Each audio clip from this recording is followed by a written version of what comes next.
The X Zone Radio Show with Rob McConnell is largely an opinion talk show. All opinions, comments, or statements of fact expressed by Rob McConnell's guests are strictly their own and are not to be construed as those of the X Zone Radio Show or endorsed in any manner by Rob McConnell, Relmar McConnell Media Company, the X Zone Broadcast Network, its affiliated networks, stations, employees, or advertisers.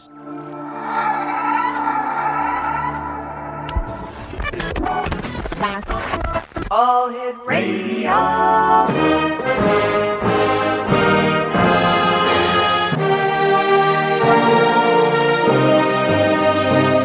Welcome to the X Zone, a place where fact is fiction and fiction is reality.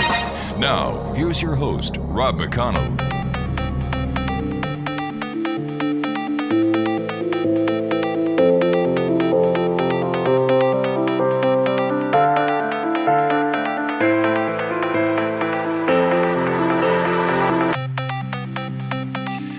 And welcome back to the X Zone, everyone. I am Rob McConnell. We're coming to you from our broadcast center in Hamilton, Ontario, Canada.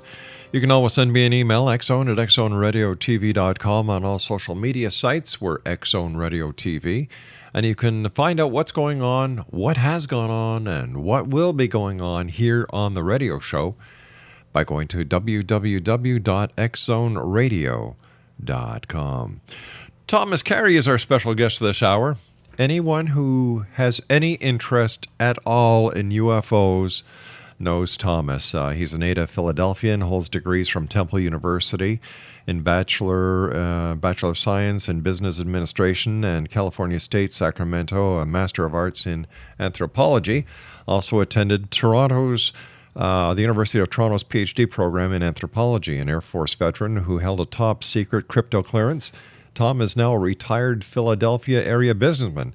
He has been a member of the Mutual UFO Network and is state section director for southeastern Pennsylvania from 1986 to 2001, a special investigator for the J. Allen Hynek Center for UFO Studies from 1991 to 2001, and a member of the QFO's Board of Directors from 1997 to 2001.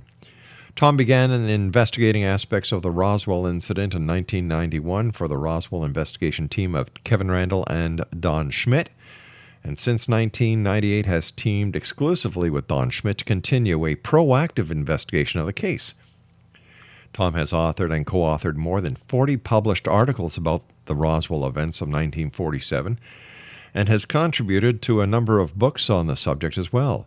Now, he's appeared as a guest on many radio and TV shows throughout the country, including Art Bell's Coast to Coast with Art Bell and George Noory, Fox and Friends, Comcast Network Friends, and Larry King Live, and has contributed to a number of Roswell-related documentaries on screen and behind the scenes.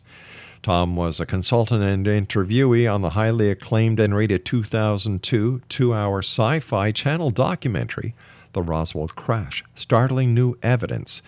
And I could go on and on and on, but I'd rather bring Tom on the show right now to talk to him about what he has been doing since he last joined us here in the X Zone. And Tom, welcome back. Great having you with us. Nice to be, nice to be with you, Rob. So tell me, what have you been doing since you and I last chatted a couple of years ago? I think a couple of years ago we were talking about our latest book at the time was Witness to Roswell, second edition. Mm-hmm. And since then, Rob, we published a book in 2013 called Inside the Real Area 51, The Secret History of Wright-Patterson Air Force Base, which, if you're a Roswell buff, you know that that's where all of the wreckage and the bodies were taken from the 1947 crash. So we sort of picked up the story at that point for that book.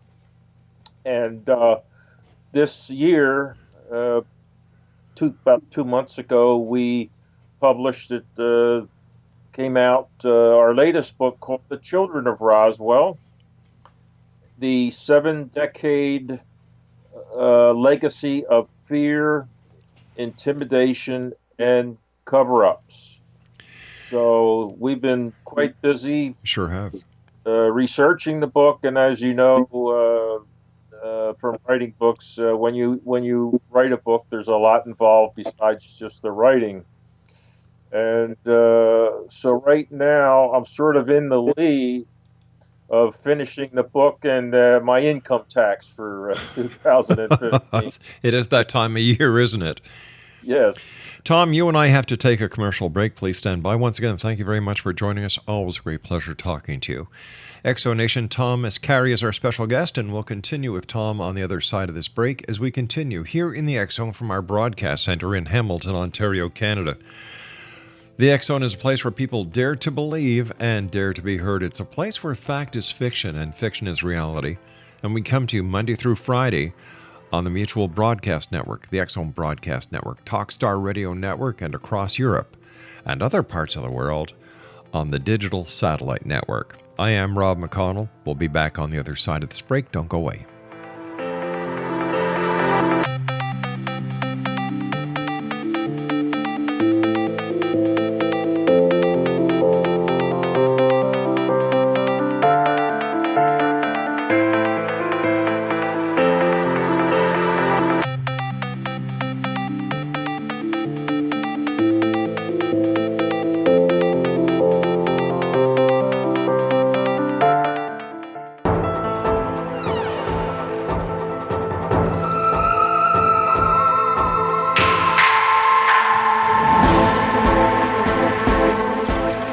Welcome back, everyone. Tom Carey is our very special guest this hour.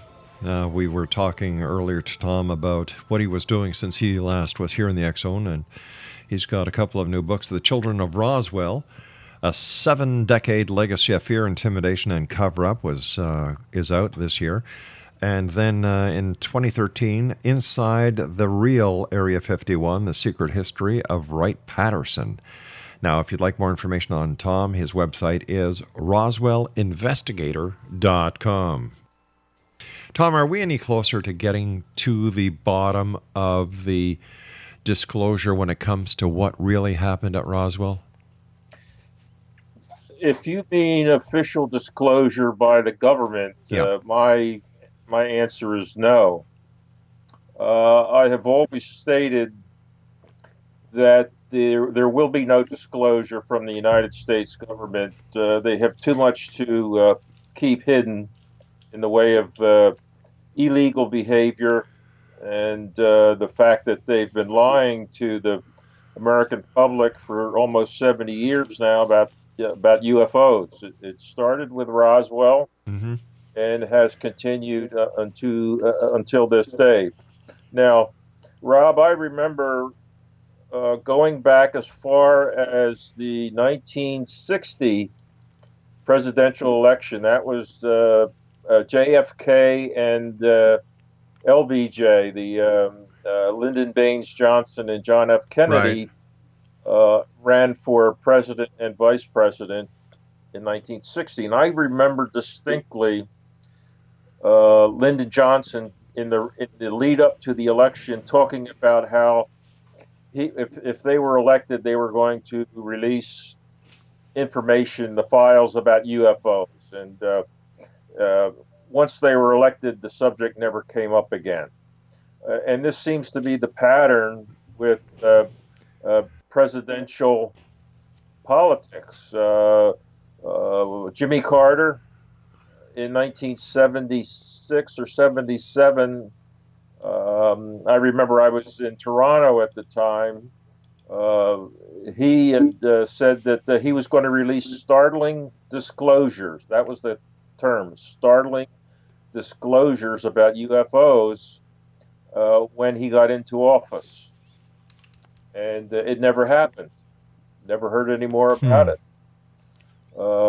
Ronald Reagan did mention UFOs in a speech, I think it was before the United Nations, where he talked about uniting the world in the case of if there was an attack upon the nations of the earth from someone off the planet. That's as close as we ever came to presidential politics and actually talking about UFOs when you have a president. Now, ironically, Bill Clinton, when he was president,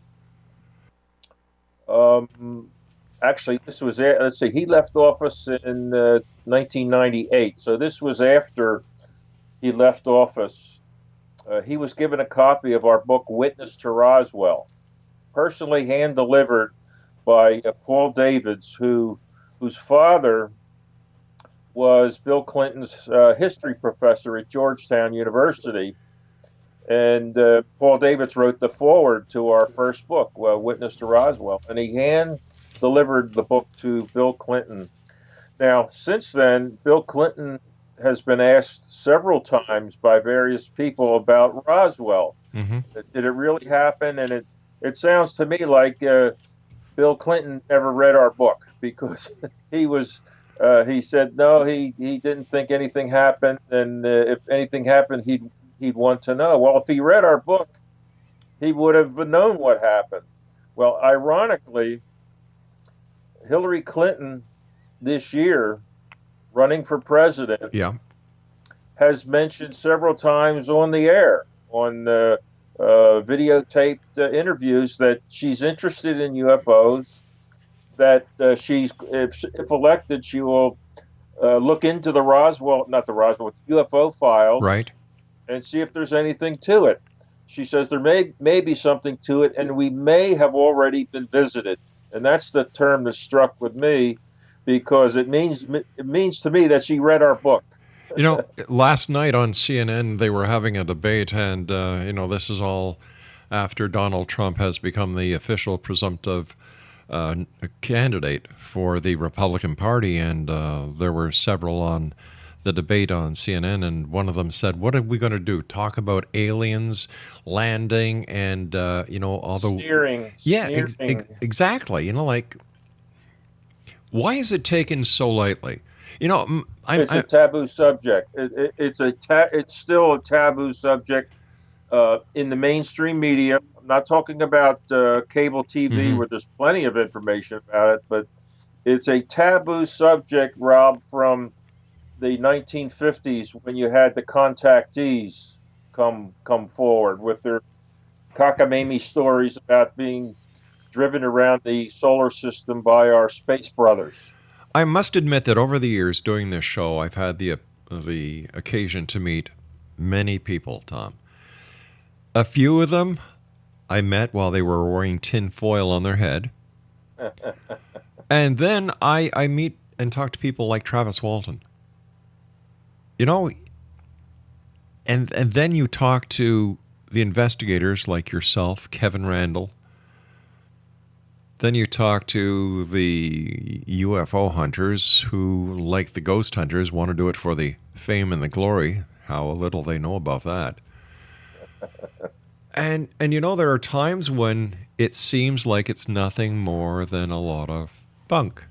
But there are times when I speak to you, I speak to Kevin, I speak to Travis. And you know what? The sincerity and the honesty that comes across, I just shake my head and say, why is this information being suppressed?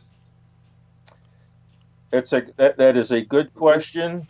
Back in 1947, there may have been sound reasons to suppress it, at least for a while. Sure. The Cold War had just begun with the Soviet Union.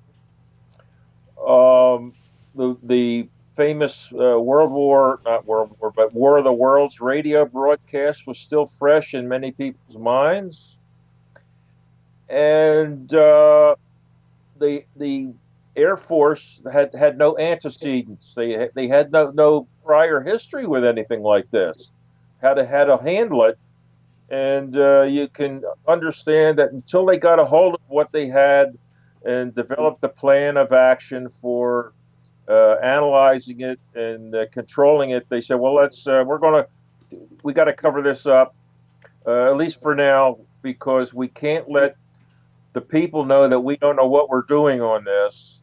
And we certainly don't want the Soviets to get a hold of any technology that they might be able to exploit, because the world has changed since World War II. So there were some, I believe, some sound reasons. But the question then is, why is it still today covered up, and there are a number of reasons for it. One, I believe it's because of inertia. It's always been covered up, so it just keeps on going with a life of its own. There's no public mandate to release the files, to have another congressional hearing on this that's meaningful. They had one back in 1968 that lasted all of one day. But the subject there is taboo to professional people. I'm talking about doctors, lawyers, politicians, anybody in the public eye whose livelihood depends on their credibility, their believability. They want to get as far away of the subject of UFOs as possible.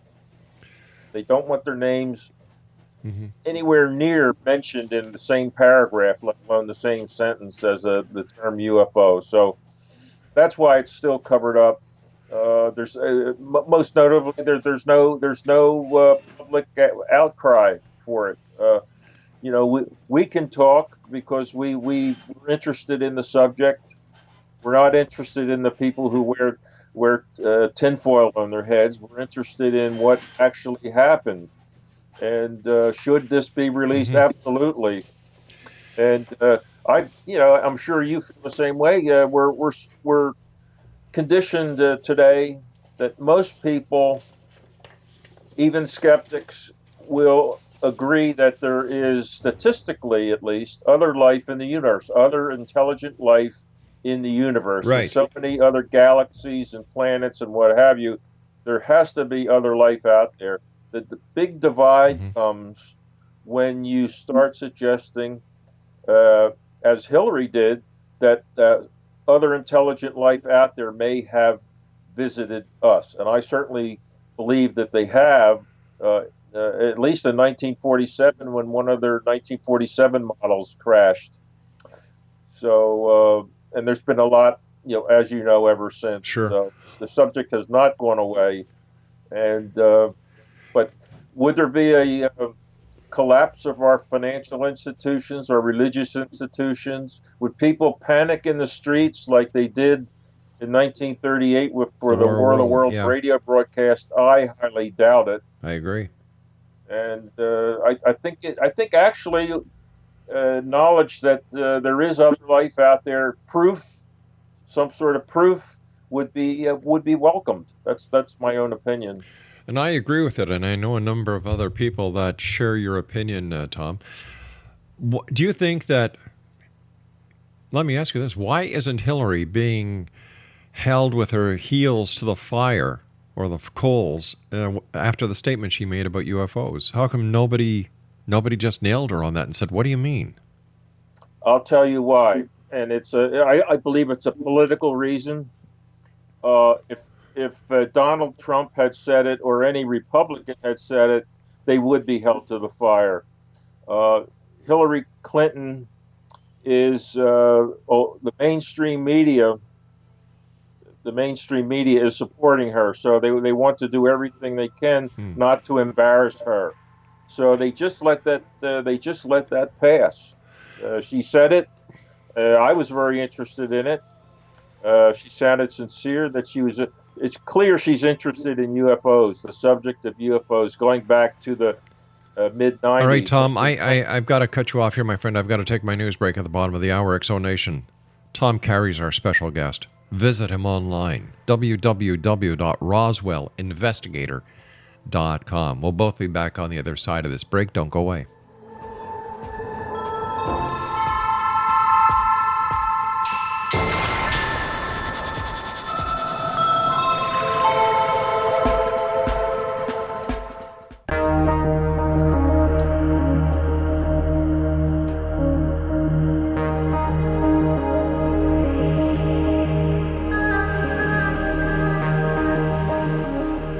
Welcome back, everyone. This is the X-Zone. I am Rob McConnell. We're coming to you from our broadcast center in Hamilton, Ontario, Canada, on the Mutual Broadcast Network, the Talkstar Radio Network, X-Zone Radio Network, and across Europe on the Digital Satellite Network.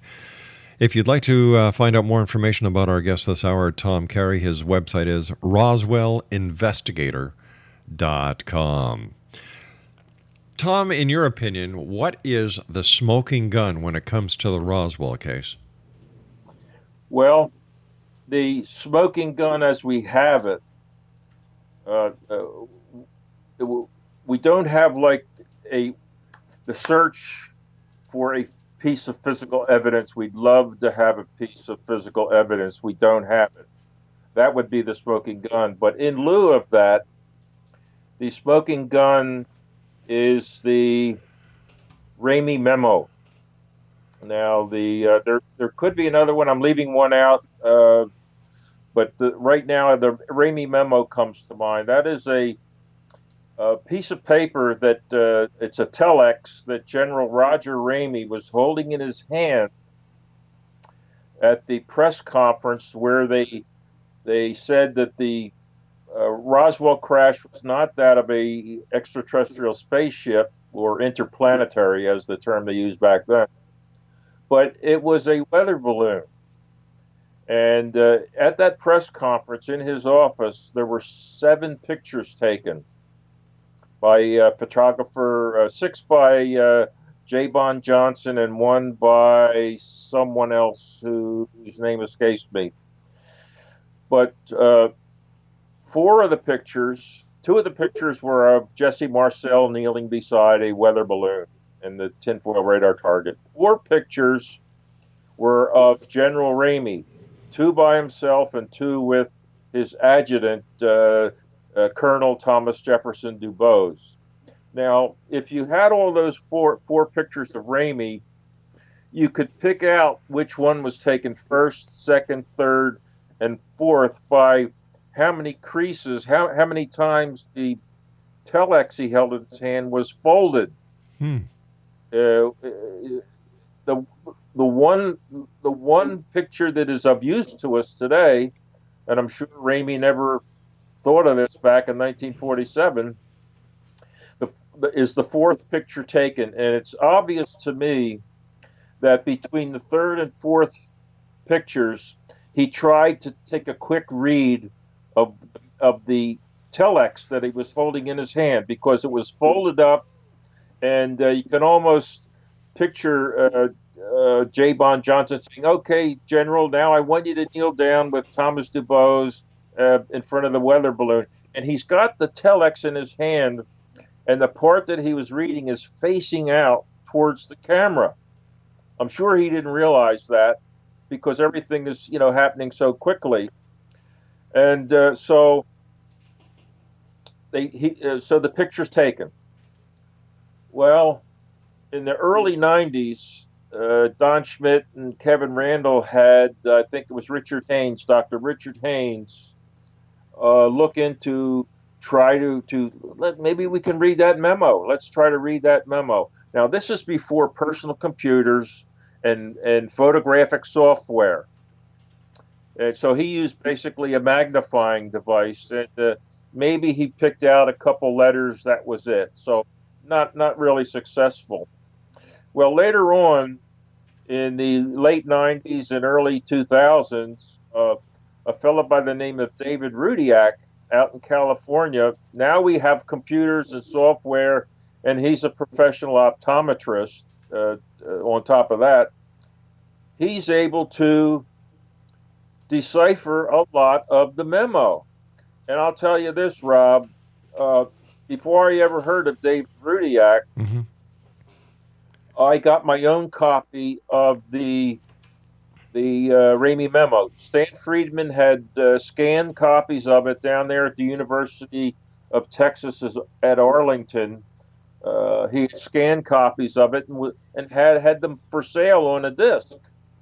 So I bought one. I think it was $25, and so I plugged the disc into my computer, and I swear to God, within 10 seconds of pulling up that memo, I was able to read the following.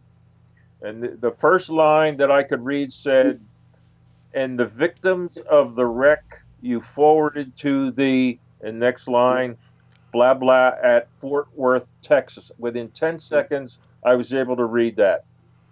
And other things that were read are the word disc can be read. Weather balloons would make blah blah blah blah. The next day can be read. So it's clear it's about the Roswell incident, that they had forwarded some wreckage to Fort Worth, where Ramey was headquartered. He was command of the 8th Air Force, to which the 509th Bomb Group in Roswell was attached. And so they're talking about what was sent the day before, and they're talking about a wreck. Now, what kind of a wreck to me means the crash of some sort of structured device, not rubber balloon. Right. And a rubber balloon doesn't leave the kind of wreckage that Jesse Marcel talked about. So, to answer your question, the Ramey memo comes to mind. Plus, I guess I wouldn't call this a smoking gun, but we have approximately 625 witnesses who have given us a piece of the puzzle. Now they all don't know. I mean, none of them knows the the whole story. They only know their little piece, like putting a big puzzle together with little pieces. So I would say the Ramey memo. Also, one of our associates by the name of Anthony Bragalia in Florida has followed the wreckage trail. What became of the wreckage? And he was able to uncover several reports indicating that the Air Corps, later the Air Force, farmed out some wreckage to the Battelle Memorial Institute in Columbus, Ohio, to try to reverse engineer the memory metal. Now, the memory metal is, I'm sure you know what that is. That's the most famous type of metal that was discovered with the Roswell crash. You can wad it up in your hand, scrunch it up, open your hand, it'll unfurl by itself, and just sort of float there in the air and just gently float down to a flat surface where it has no creases. You can't cut it, scratch it, do anything to it. And so he traced that to Battelle Memorial Institute, and later on, after they were able to back engineer it to some degree, it was announced to the public that the military had created a new alloy called nitinol. That's spelled Nitinol, like nickel, titanium, and the LOL. The NOL stands for Naval Ordnance Lab, which actually made the announcement.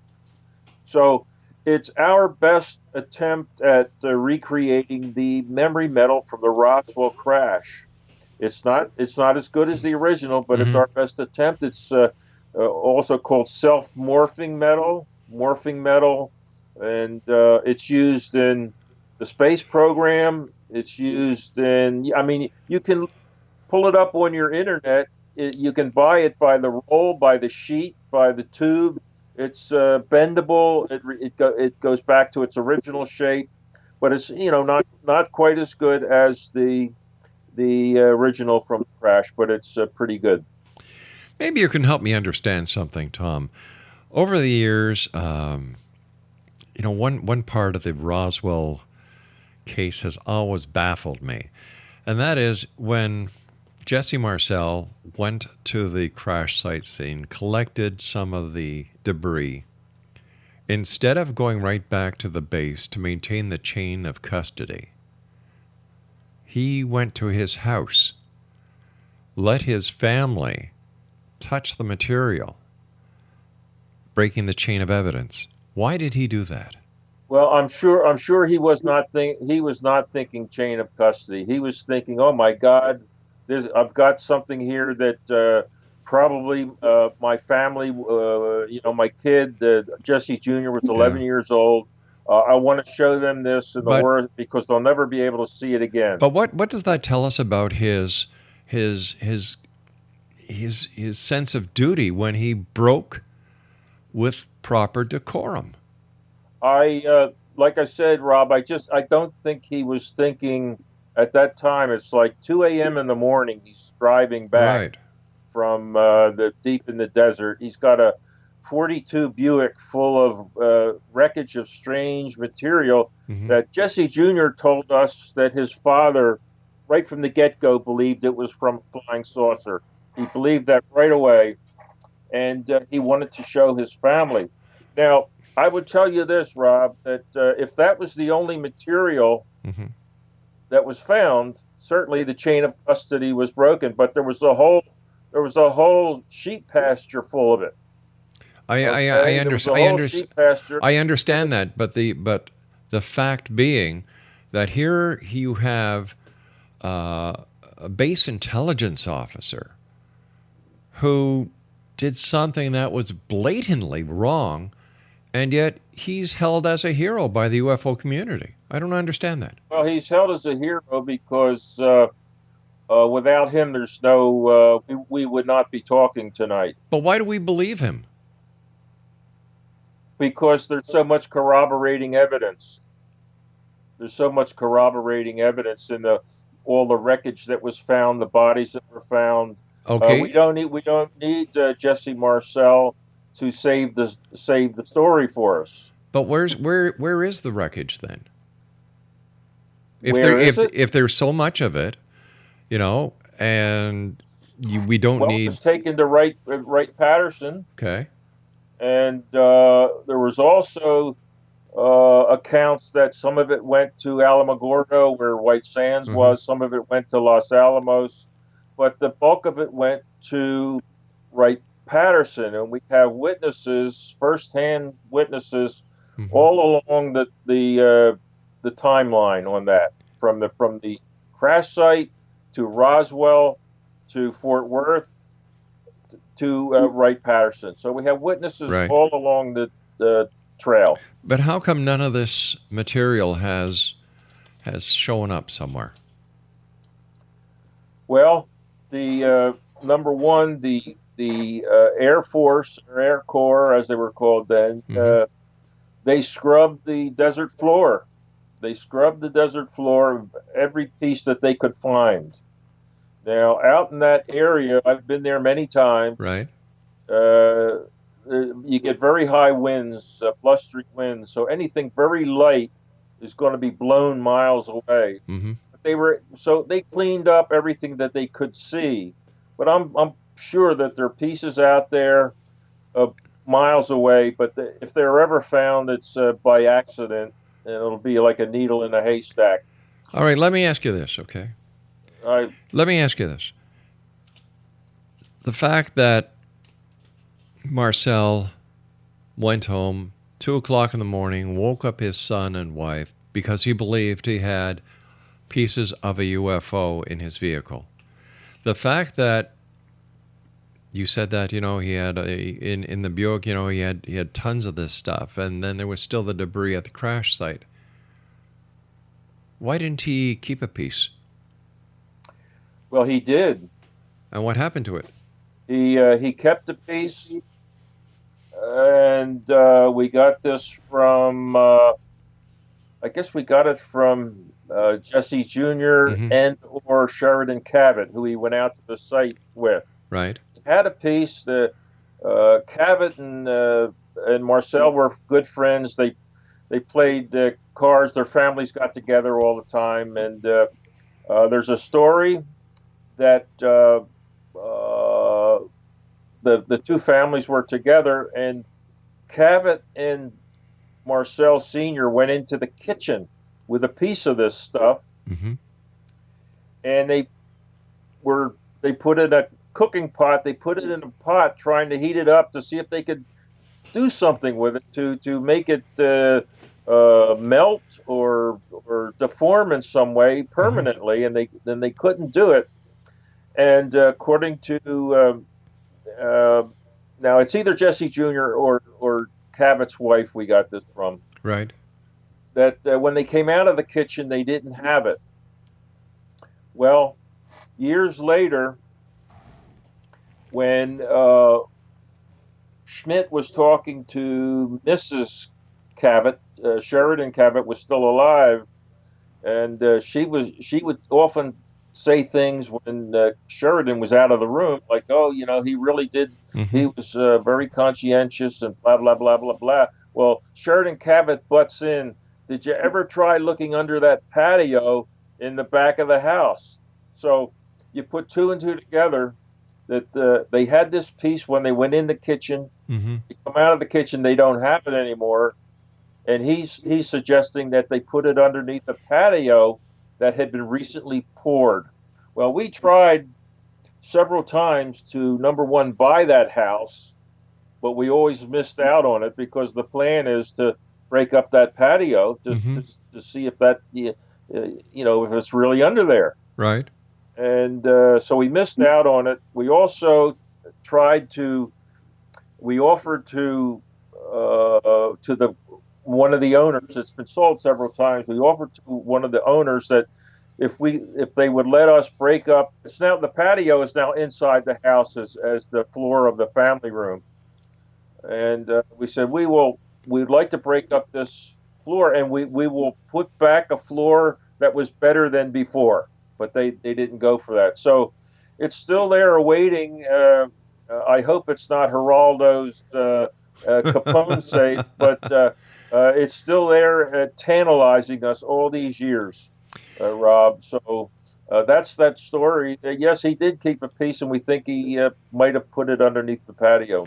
All right, stand by, Tom. You and I have to take our final break for this hour. X-Zone Nation, Tom Carey's our special guest. His website is www.roswellinvestigator.com, and Tom and I will be back on the other side of this break as we continue here in the X-Zone from our broadcast center in Hamilton, Ontario, Canada. Don't forget, X-Zone Nation, starting Monday, May the 16th, the X-Zone, instead of being on from 8 p.m. until midnight, we're going to be on from 6 p.m. until 10 p.m. I am Rob McConnell. This is the X-Zone. We're coming to you from Hamilton, Ontario, Canada. Don't go away.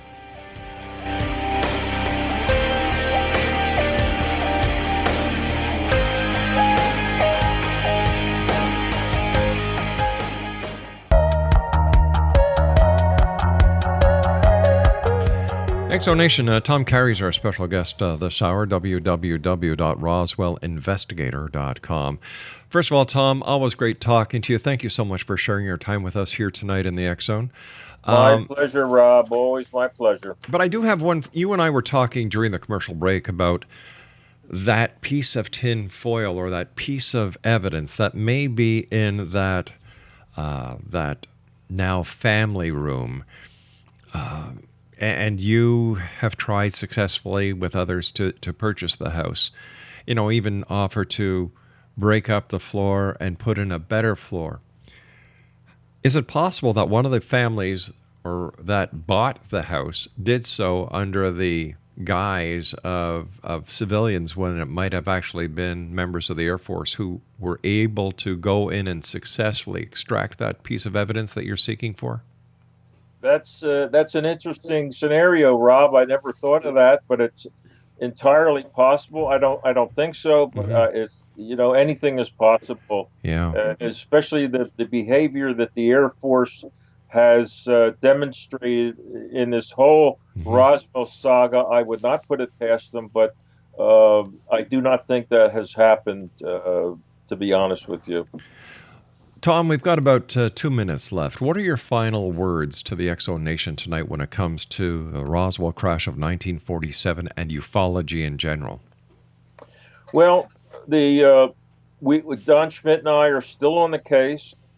As I explained to you off air, the one missing piece in this whole saga to nail it down would be a piece of physical evidence. Most notably, the so-called memory metal, because you can demonstrate that right away for somebody that we don't have anything. We have something close to it, but not as good as it as the original. So we're still looking for more witnesses. We found 3 new ones this year, and we're on the case till the last witness talks or we croak, something like that. The witness. I'm sorry. The witness. UFOs. Yeah. Uh, there are a lot of good cases out there, but they don't seem to be, like Phoenix Lights is a Hmm. good case. Travis Walton is a good case. Brownsville, Texas, Stevensville, Yeah. Texas, a few years ago was a good case. But you think, oh my goodness, there's the case there, and nothing happens. Nothing happens. Now we have Hillary Clinton talking about opening the UFO files. Maybe there's a possibility there. I don't know, but there doesn't. You and I are interested in UFOs. We think there's really something to it, but there's no public mandate to get to the bottom of it because of all the troubles in the world. I believe the subject of UFOs is not on any politician's list. Tom, as always, great talking to you. Thank you so much for joining us. And Exonation, if you'd like to find out more about Tom, visit his website, www.roswellinvestigator.com. Tom, until the next time we meet, take care of yourself, and thanks once again for joining us. Thank you, Rob. Good night, Tom. Bye. Exonation, Tom Carey was our special guest this hour, and Tom is the Roswell investigator. He has a couple of new books out with Donald Schmidt, The Children of Roswell, a 7-decade legacy of fear, intimidation, and cover-up, and Inside the Real Area 51, The Secret of Wright-Patterson Air Force Base. We'll be back on the other side of this break as we continue here in the X Zone from our broadcast center in Hamilton, Ontario, Canada. And this is truly a place where people dare to believe and dare to be heard. It's a place where fact is fiction and fiction is reality. And we're with you Monday through Friday, right here on the Mutual Broadcast Network, Talkstar Radio Network, X Zone Broadcast Network, and around the world on the Digital Broadcast Network and Digital Satellite Network. My name is Rob McConnell. Don't go away.